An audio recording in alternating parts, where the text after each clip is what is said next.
Today we'll be talking about drones and counter-UAS systems. Throughout history, if you look, we have witnessed evolutionary as well as revolutionary changes in warfare, and that has transformed the kind of battles we fight.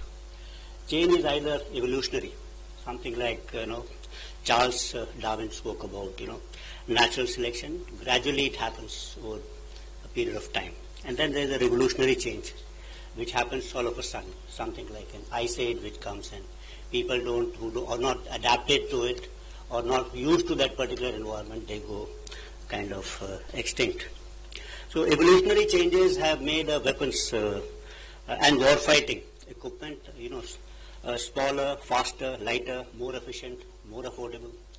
Long back we had rifles which were much weighty, but they were large length. We have now shorter, lighter rifles, longer ranges. There's much more cheaper. We can fight at night. We can fire them at night.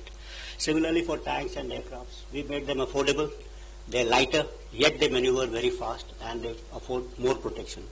It's similar for even say explosives. We started with gun cotton, then probably TNT, RDX, today HMX. So in that same weight, you can get more explosive. These are kind of evolutionary changes. They happen gradually over a period of time. On the other hand, revolutionary changes, they impact the very character of war, necessitating organizational, doctrinal, functional, structural kind of changes. And they need new ideas, innovations, imagination, and new kind of thoughts. So advances in, say, this all has happened, and this has introduced those three revolutions in military affairs, which I have been talking about in large number of seminars and talks. And first, as generally speak about it, that first revolution in military affairs due to advances in surface mobility and aerial mobility, and that changes the way we used to fight. And second revolution in military affairs was basically due to advances in communication and ICT technologies, which again network people, you could take faster decisions. And we always say that we are at the cusp of a third revolution, which is being introduced for a data-centric kind of warfare, because the advances in artificial intelligence, machine learning, data analytics and all that. So these are kind of revolutionary changes. So when we talk about drones, what do you think these are? They are introducing kind of evolutionary change or a revolutionary change in warfare. I think their development is kind of evolutionary, but their employment has been very, very revolutionary as far as warfare is concerned. Initially, the development was for small applications, limited ranges, restricted payloads. As the realization of the scope of deployment, utility, and success increased, armies started using drones in a revolutionary kind of method, and you've seen this in number of wars which are being fought by us. Their utility grew many folds, from being simple means of transportation, photography or videography, to becoming cost-effective force multipliers for modern warfare. Their unbridled and rampant use in modern-day conflicts proved not only their utility but also their ubiquity. They augment manned systems and enable militaries to conduct simultaneous operations across multiple domains with fewer resources and minimal danger to human lives. If you see a human being, it's our cognitive thinking. We have always looked or preferred things which are, you could say faster, bigger, more sophisticated, more costly. We think that these are systems which are far better. Even if you look at the motto of Olympics, which says, citius, elitius, fortius, which means faster, higher, stronger. It's in our DNA, it's in our system that we think that this is better. But look at a drone, which is the antithesis of what we are thinking. It's smaller, unimaginative, very, very clumsy. Most of them, the drones are not even aerodynamic. They're cheaper, they make a lot of noise, and yet they're effective, and they're unsophisticated and expensive. I think this is their USP, that it is beyond the conventional thinking. It beats conventional thinking. So this, I think, is very, very important. So let's look at unarmed aerial vehicles. That includes drones from a factual and conceptual viewpoint. Factually, drones are a proven reality. We know that. Their widespread utility in recent conflicts demonstrate how drones can shift tactical balance disproportionately to their size or price. Factual because the government of applications of US in modern warfare is challenging traditional ideas about air superiority, ground maneuver, and force protection. Swarm tactics, autonomous and intelligent operations, MUMT, asymmetric drone warfare are making large platforms vulnerable and driving militaries to rethink the conceptual aspects of air doctrines, development of a counter US system, and adaptive rules of engagement. So in the conceptual realm, if you look, we always thought that airspace was one. It was kind of indivisible. And it's there where manned aircrafts traditionally dominated battlefield. So this used to be there till about 18 kilometers or 60,000 feet or so. But the introduction of, say, ballistic missiles, hypersonic weapons, that is cruise as well as glide, has opened up that upper space, and we always say that today airspace also includes near space, so that's one way. But you look at the bottom side of it, that the lower space, which is below 50 meters. Now this is getting congested, as this requires a special kind of a treatment and understanding, because this is where most of the combat is taking place when we talk about these drones. So the need of the hour is to develop capabilities to harness this lower airspace gainfully through utilization of force multipliers like US systems, and at the same time dissuade the adversary from doing so by developing a robust counter-US systems. During Operation Sindoor on 10th of May, Pakistan had used unarmed drones and loiter ammunitions. None of them actually could inflict any damage to Indian military or civilian infrastructure. Most of them were utilized through a combination of kinetic and non-kinetic means. And some of them, in fact, could be recovered in almost intact conditions. We need to focus on combat in future in this particular lower airspace.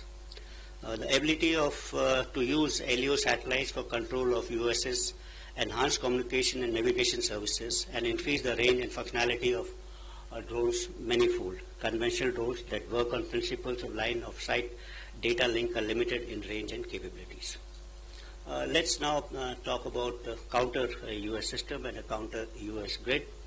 As drones and autonomous systems become the choice of weapons for targeting, developing counter US systems to protect our critical infrastructure and military assets assumes importance. Counter US operations are extremely complicated.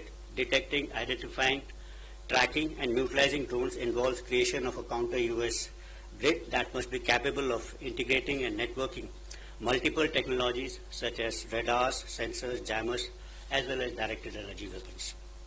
The effectiveness of this architecture will hinge upon seamless coordination and integration across air defense networks, civil aviation, regulators, and local command and control structures to avoid gaps, fratricide, and operational blind spots. The modern counter-US system grid is not only about technology, it's about fusing disparate assets into a resilient, adaptive ecosystem that can dynamically respond to the evolving aerial threats in a contested lower airspace. Let's return to Atmanirbharta of both this drones and counter-US systems. Operation Sindoor has showed us as to why indigenously developed counter-US systems and counter-US systems built for our terrain and our needs are crucial.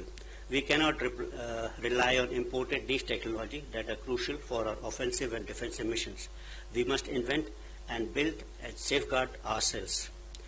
Dependence on foreign technologies weakens our preparedness, limits our ability to scale up production, results in shortfall of critical spares for sustenance and round-the-clock availability.